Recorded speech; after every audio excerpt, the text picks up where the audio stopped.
Greetings, fellow Rotarians and guests. My name is Joe Young, and it's my honor to serve as the 2020-2021 President of the Rotary Club of Columbus. Founded in 1915 with our first meeting in February of 1916, our club is one of the oldest and largest within Rotary International.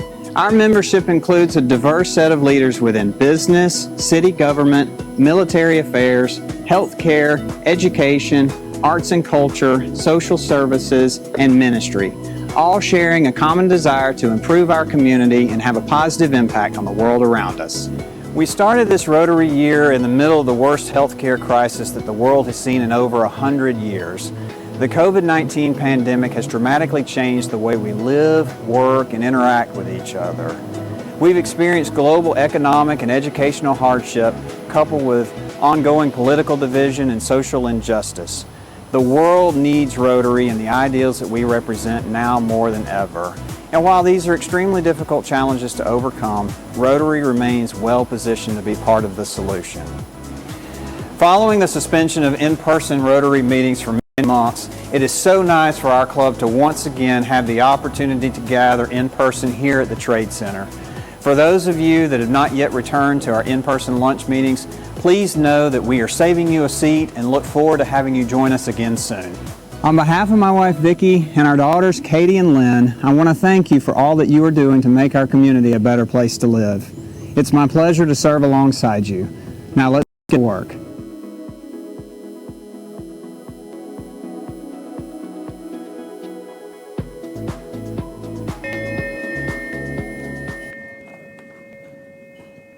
Greetings, everybody. Welcome. This is the May 5th meeting of the Rotary Club of Columbus. It's so great to see a full room. We've got some more first times this week, and we're so glad to have you back. Those of you that are joining us online, we look forward to having you back again soon.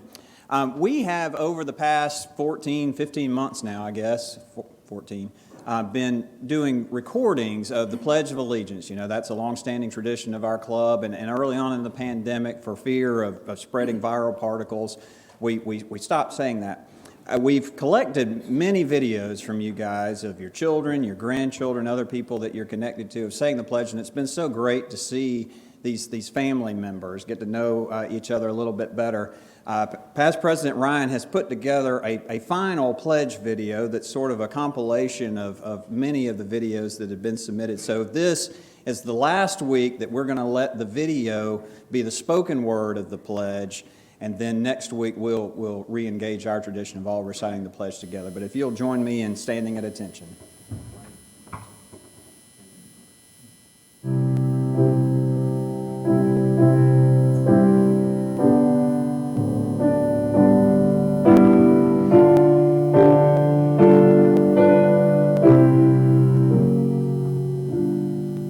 I pledge allegiance to the flag of the United States of America and to the republic for which it stands, one nation, under God, indivisible, with liberty and justice for all.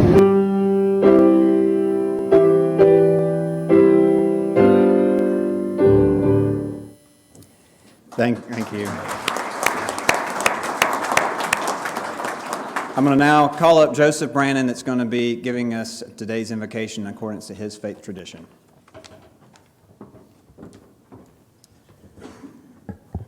Thank you, President Ryan, or Joe, excuse me.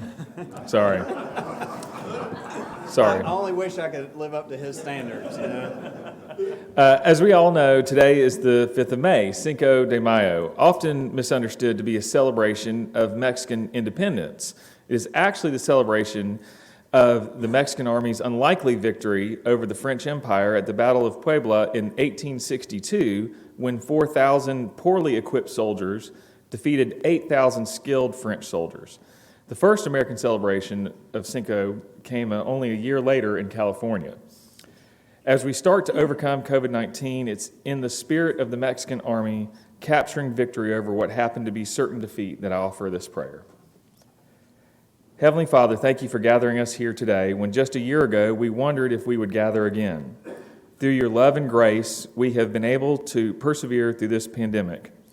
Thank you for the strong bonds of this community and this club that drew us together, though we were kept apart. to help others in need, and for giving us the determination to ultimately conquer this virus. Lord, as we come out of this time, help us to remember this sense of community, this sense of common service. Let this be an inflection point in our lives in this city, that we all work together in service above self for years to come. Bless this meal to our bodies and the hands of those that prepared it. It's in Christ Jesus' name I pray. Amen. Amen. Don't forget the cans. Sorry.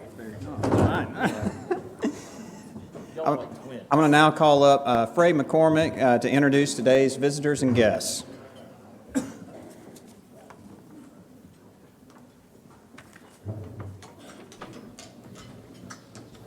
President Joe and fellow Rotarians, we were just standing in the back of the room a minute ago and listening, and it was great to be able to listen and hear the sound of so many conversations in one room again.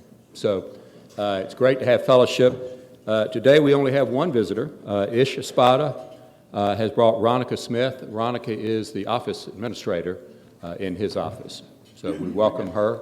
And please bring, now that we're getting closer to this, please bring guests and visitors, and let's get them here and fill up the room even more. Thanks.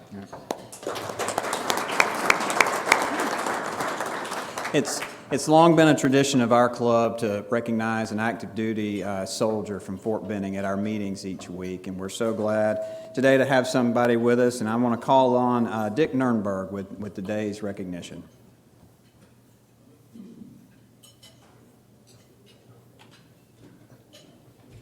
President Joe, and fellow Rotarians. Before I introduce our military guest, I just want to take the liberty for a minute to say that towards the end of this month, I will be drafting the schedule for next year for people to introduce our military guests. And I would like to invite anybody who's interested in doing that, to joining the group, to contact me. We would especially like to have some female members to introduce the guests. It does help to have some knowledge of the military, but if you don't, I will be glad to meet with you. And this is a soldier, and do things like that. So don't let that hurt you. But please just contact me before, within the next couple of weeks. Thank you. Today it is my pleasure and my honor to introduce Staff Sergeant Brandon Ratliff. He is a cavalry scout, we call him 19 Delta. And he is the tasking NCO, the guy who tells you to do this, do that, at the Armor Basic Officer Leaders Course at the Armor School at Fort Benning. But in a week and a half, he is going to be leaving that job, and he'll wish he was back, because his job will then be training lieutenants, second lieutenants, to do things like shoot guns and things like that, when they think they already know everything. Sergeant Ratliff is originally from Carlsbad, New Mexico. He has deployed 4 times. Twice to Iraq, twice to Afghanistan, and in between those 4 years, he's found the time not only to get married to his wife Misa, but to have 3 sons. 2 of them twins, 5-year-old twins, and then 1 3-year-old. Sergeant Ratliff, on behalf of all of our members, I want to thank you for your service and all your fellow soldiers at Fort Benning, and we have for you a challenge coin, a Rotary challenge coin. And I hope you can find babysitters, because we have for you and Misa 2 tickets each to the River Center, to the Columbus Symphony, to the CSU Theater Performing Arts, to the Springer Opera House, and to the attractions at the Infantry Museum when it reopens. So thank you very much for your service. Thank you, I appreciate Babysitter. I want to thank everybody for allowing me to be here today and share this meal with you. It's a pleasure on behalf of 216 CAV and myself. I really appreciate everybody in this room and what you guys do for the community. Thank you very much.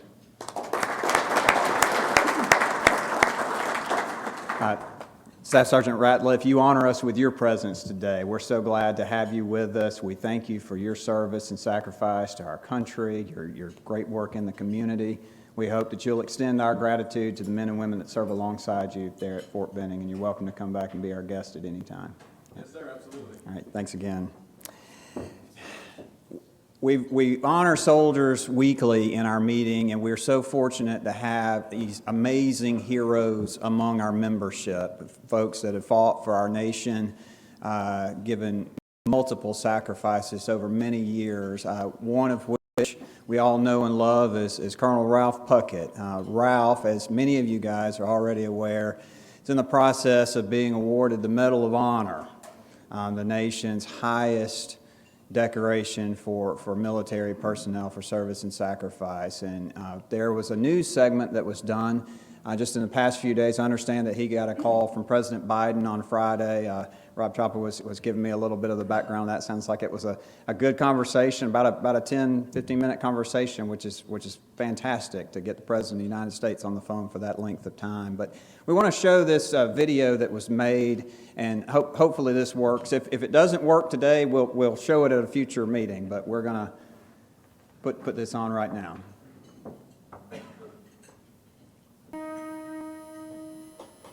First Lieutenant Ralph Puckett, Jr., United States Army, distinguishing himself by conspicuous gallantry and intrepidity in action at the risk of his life above and beyond the call of duty on the 25th and 26th of November 1950, while serving as Commander, 8th Army Ranger Company, Task Force Dolvin, North Korea. As the Rangers commenced the daylight attack of Hill 205, the enemy directed mortar, machine gun, and small arms fire against the advancing force. To obtain supporting fires, Lieutenant Puckett mounted the nearest tank, exposing himself to deadly enemy fire. Leaping from the tank, he yelled, "Let's go!" and began to lead his Rangers in the attack. Almost immediately, enemy machine gun fire threatened the success of the attack by pinning down the platoon. Given the safety of his position with full knowledge of the danger, Lieutenant Puckett intentionally ran across an open area 3 times to draw fire, thereby allowing his Rangers to locate and destroy the enemy machine gun and enabling the company to seize Hill 205. Later that night, the enemy counterattacked in the near 0-degree weather.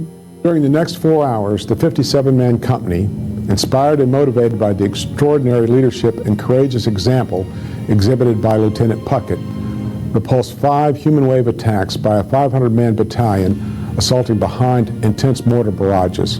Continually directing danger-close artillery support that decimated attacking enemy formations, repeatedly abandoning his positions of relative safety to make his way from foxhole to foxhole to check the perimeter, interceding at each pointed decision in the battle, redistributing ammunition and keeping only one 8-round clip for his own rifle. Lieutenant Puckett's encouragement and dauntless will instilled in his men an unfailing desire and perseverance to resist. Although wounded in the thigh by a grenade fragment during the first assault, Lieutenant Puckett refused evacuation. During the course of the battle, Lieutenant Puckett once again intentionally exposed himself 3 more times to an enemy sniper before the sniper was killed. Unable to obtain artillery support to repel the 6th enemy assault, Lieutenant Puckett and his command were overrun by the fanatical enemy. 2 mortar rounds detonated in Lieutenant Puckett's foxhole, inflicting severe wounds to his feet, buttocks, and left arm. Though the wounds to his right foot were so severe, the doctors considered amputation for several months. Lieutenant Puckett maintained the presence of mind to report that his command was being overrun by the enemy. Grievously wounded and unable to move on his own, Lieutenant Puckett ordered his men to leave him behind. Later, 2 of his Rangers fought their way to his position, killing 3 enemy who were only 10 yards from where Lieutenant Puckett lay defenseless. Although Lieutenant Puckett ordered his Rangers to leave him behind, they refused. Later, as the enemy fired at the rescuers, Lieutenant Puckett again ordered his men to leave him to secure their safety. Finally, secure at the bottom of Hill 205, and despite the seriousness and pains of his wounds, Lieutenant Ralph Puckett maintained the presence of mind to direct a heavy concentration of artillery fire onto the enemy who now were on top of the hill.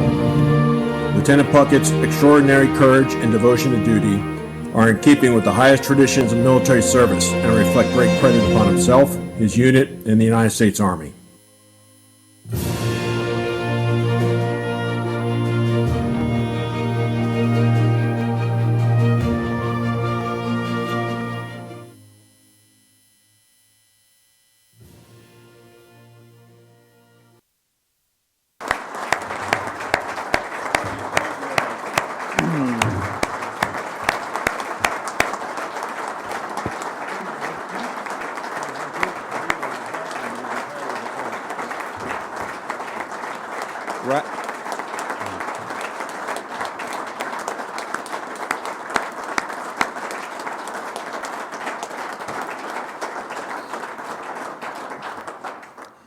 Ralph, I hope you're watching this. You've got a standing ovation without even being in the room, buddy. We love you, we're proud of you, and we look forward to celebrating with you this incredible achievement. Thank you so much for all that you've done. We've got, of course, our head table back today. I hope that you guys are feeling as excited as I am that things are continuing to feel more normal each week. We've added a couple of extra tables to accommodate additional folks coming in. We've still got, some tables with 4, we've some tables with 6. We want those of you that are still taking the more cautious approach, there's room for you. We want to make sure that you feel welcome and accommodated when you choose to come back and join us. And those of you that have been holding out because you thought that we were still serving cold sandwiches for lunch, please come back. We have an incredible menu, and it's a wonderful environment, and we want everybody to come in. So tell all your friends, people that you used to sit at your fellow table mates, tell them to come back. We're ready for them. We are taking guests as we have a guest today. Thank you for being here. Those of you that wish to bring guests, please do RSVP for them as well as for yourself. If you're in the room today and you're planning to be here next week, please do let us know so that we can prepare accordingly. And if you're watching online, please let us know if you're going to be here in person. Our program today is going to be introduced by Vern Humphrey. It's my pleasure to call him up now.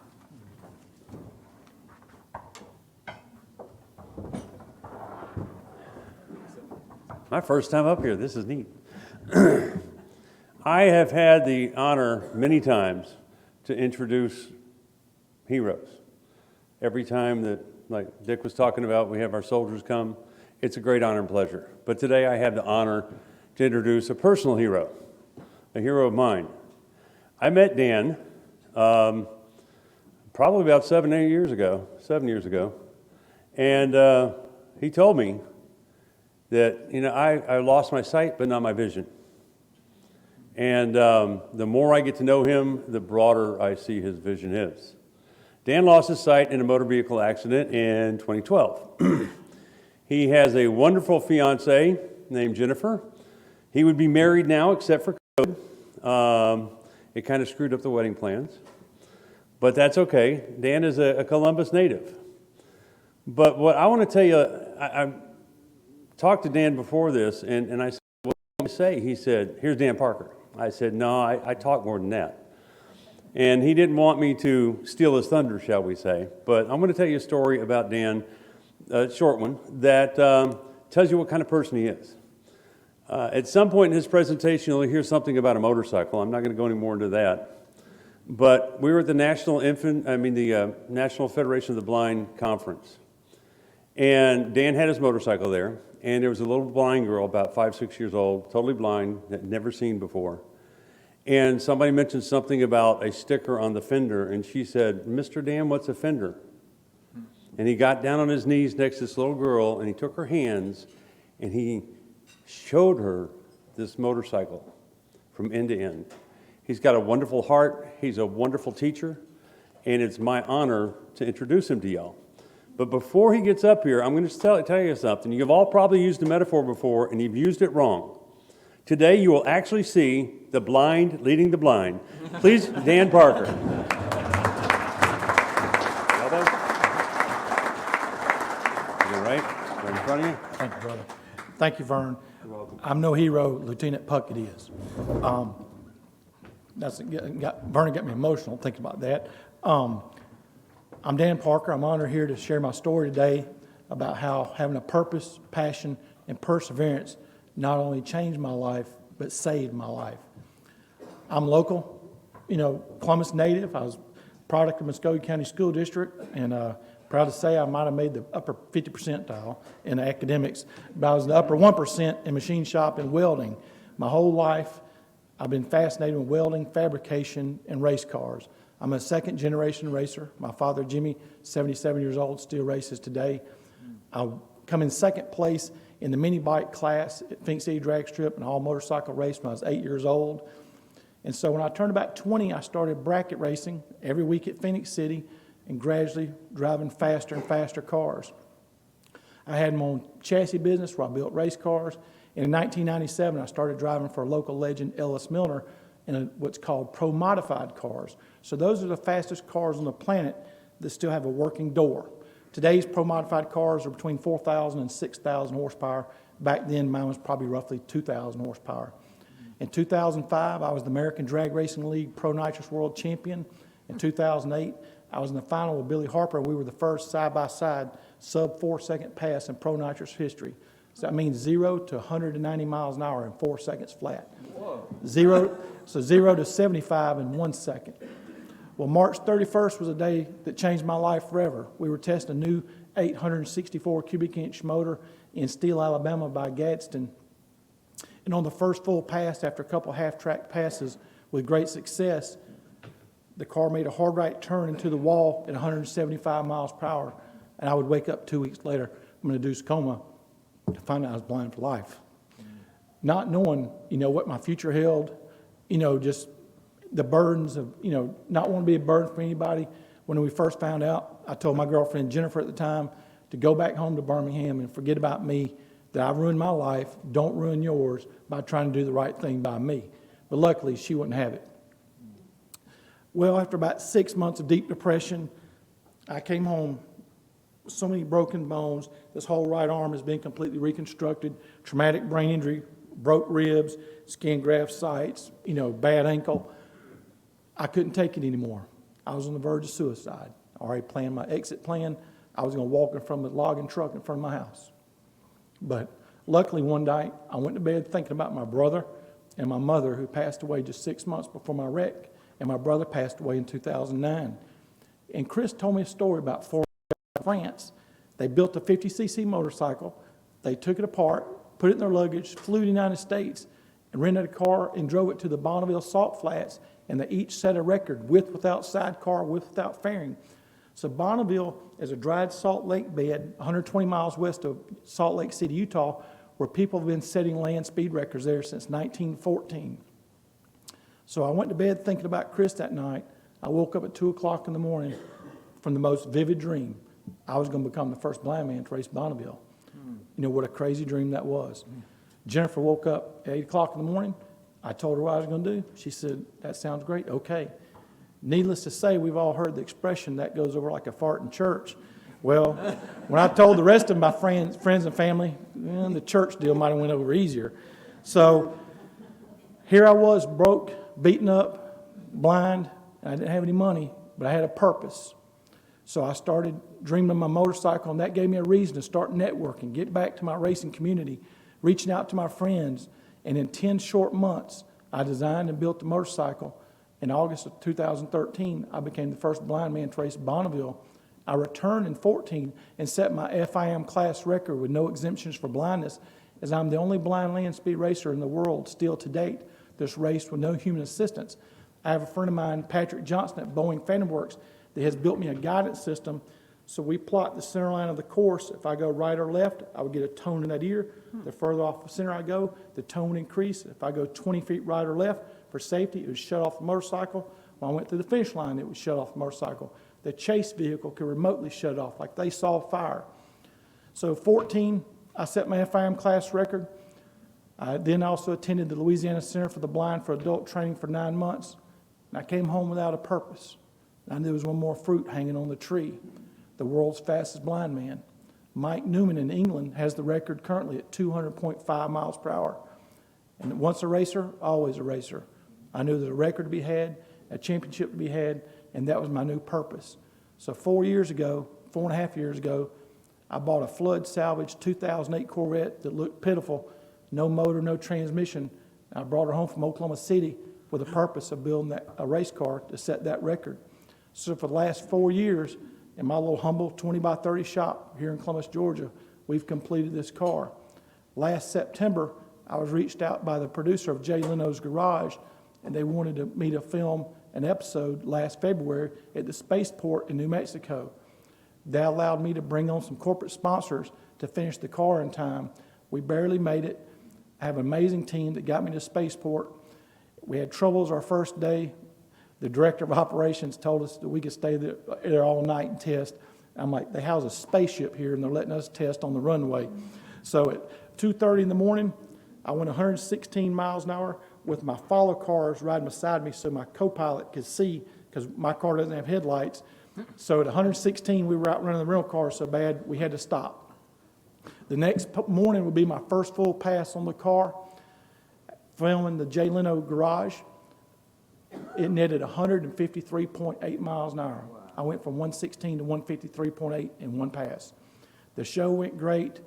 Everything was good, and that gave me the title of the fastest blind man in the world to drive with no human assistance. But yet, I'm still not satisfied with that. Then COVID hit, so I lost all my sponsors. Racing stopped. You know, it changed all of our worlds here today.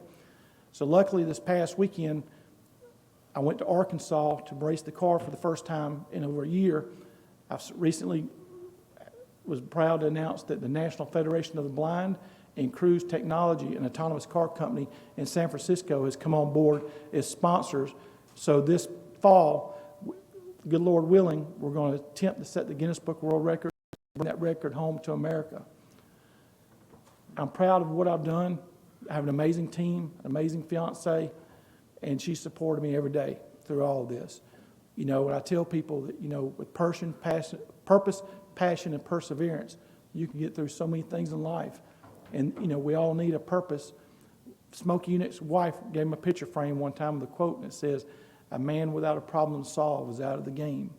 And my Corvette's my problem to solve. That gives me a purpose every day. So I'm proud and honored that y'all invited me here to the Rotary Club, the delicious food, to learn about Lieutenant Puckett. That's just amazing.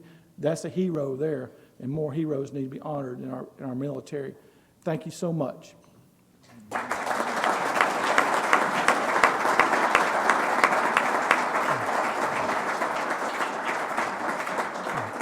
And if anybody has any questions, feel free to ask.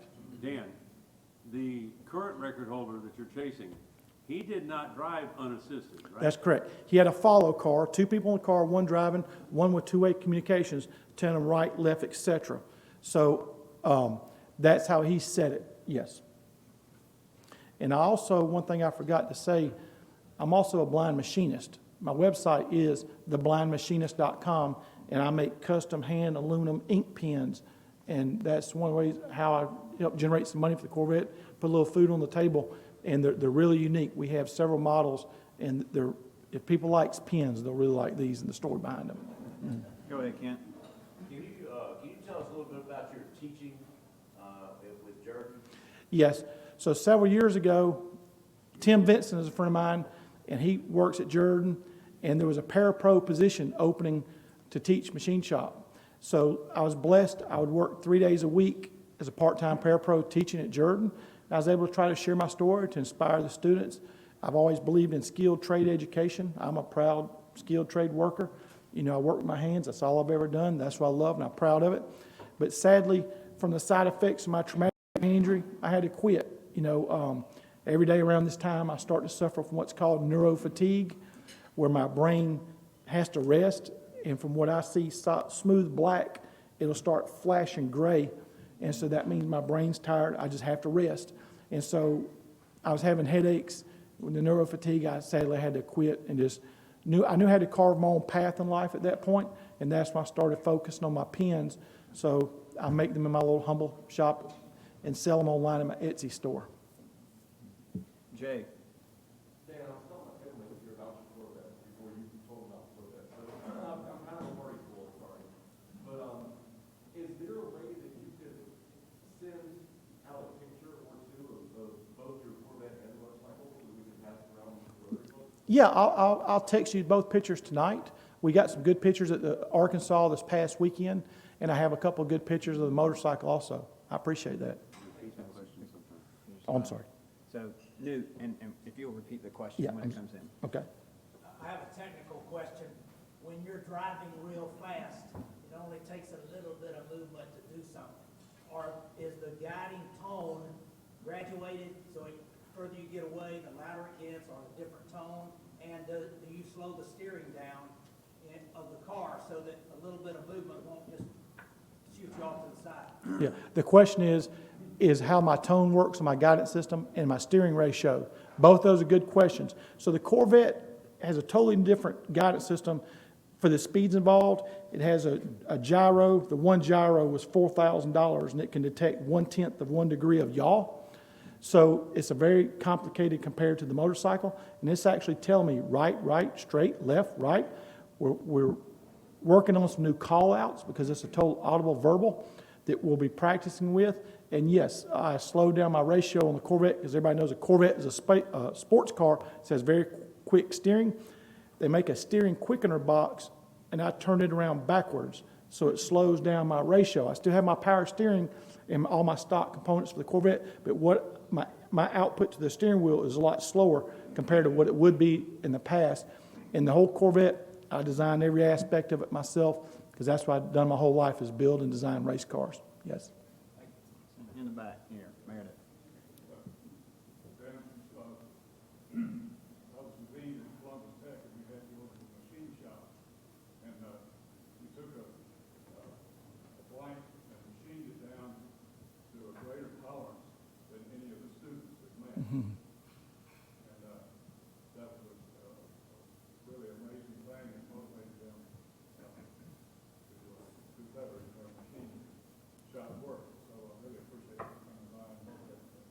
Thank you so much. They spoke about how I went to Columbus Tech and demonstrated how I do things in machine shop. And since then, I've stepped up my game. I have a talk box that hooks to my digital calipers, but also Patrick, the engineer that builds the guidance system, on a milling machine, you have a digital readout. So it's telling you where your table is at into a 1/2 thousandth of an inch. Well, he took my digital readout and made it speak to me. So I have 2 pedals that I can touch, and it speaks to me. And just yesterday, I made some bushings for a fellow racer's car, and I machined them all within 1/1000th of an inch. For y'all that don't know, 1/1000th of an inch is 1/3 the thickness of a piece of notebook paper. That's how accurate I was able to machine parts. Wow. I'm curious. So you've done race cars and motorcycles, I think you said. What's your preference, or tell us a little bit about the differences between the two. The question is whether or not whether I prefer the race car or the motorcycle. I prefer the car. I feel safer in it. The motorcycle, my official record at Bonneville is 62.05 miles per hour, so it's only a 70 cc motor. So it probably makes 9 horsepower. The Corvette makes about 800 horsepower. And so I feel safer in the Corvette. I have a full roll cage, head containment, seats, a window net, a Hans device, and that was what was invented after Dale Earnhardt got killed. It stops you from snapping your neck. Of course, my full fire suit. I just feel so much safer in the Corvette. Other questions from the room? I don't know if we've got any that have come in online. Yes, ma'am.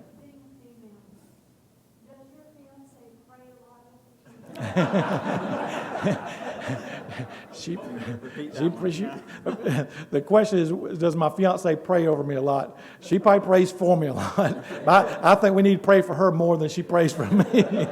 She's tough. And if y'all want to see a good video, go to YouTube and just search Steve Harvey, Blind Man Proposes. I proposed to Jennifer at the Steve Harvey TV show a few years ago. So y'all get a kick out of that. I have a question. We're hearing a lot about self-driving cars. Your experience driving cyclists, do you have any thoughts on that technology? Do you see that applying in a broad way? Yes. So the question is what I think about self-driving cars. And one of my sponsors is Cruise, and their website is getcruise.com, and they're based in San Francisco. They're an autonomous car company. And Vernon can tell you, autonomous technology can change our lives. Transportation, modes of transportation has been my whole life, whether it's motorcycles, bicycles, cars, skateboards, whatever it is. So transportation is freedom.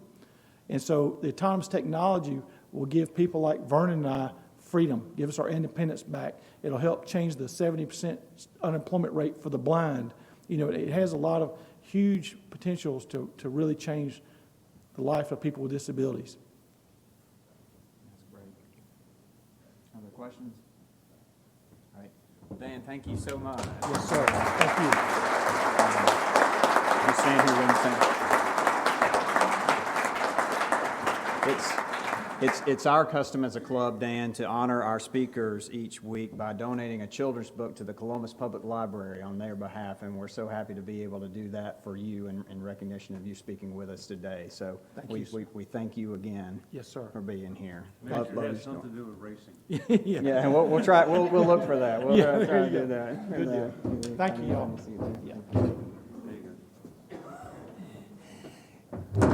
I got caught up in the emotion of the video of Colonel Puckett and failed to recognize somebody that has reached Paul Harris status. Joseph Brannon, who just so happens to be sitting up at the head table today, has achieved the milestone of being a Paul Harris Fellow. That's a $1,000 contribution to the Rotary Foundation, either as a one-time gift or cumulative gifts over time.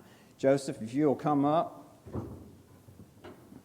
We have for you your new Rotary Paul Harris pin here, and now you'll be able to display this proudly in your office or home. And we appreciate so much your contributions and appreciate you being a member of this club. Absolutely. Thank you.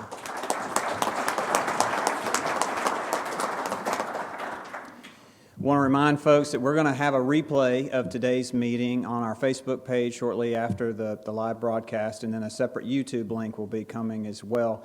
Please go back, tell all your friends, your other Rotarians that we'd love to have them back in the room. It's so great to see you guys. It does my heart glad each week to be able to get up here and see you. Next week, we're going to have 3 alumni of our GRSP students that are going to be speaking with us. Normally, we would have our host student in the fall as well as in the spring, where they would tell us about all of their experiences. Well, now we'll get to hear from multiple previous GRSP students to tell us kind of what's going on now in their life. With the power of technology, we'll be able to connect with them wherever they happen to be all over the world. So I hope that all of you guys will come back and join us for that.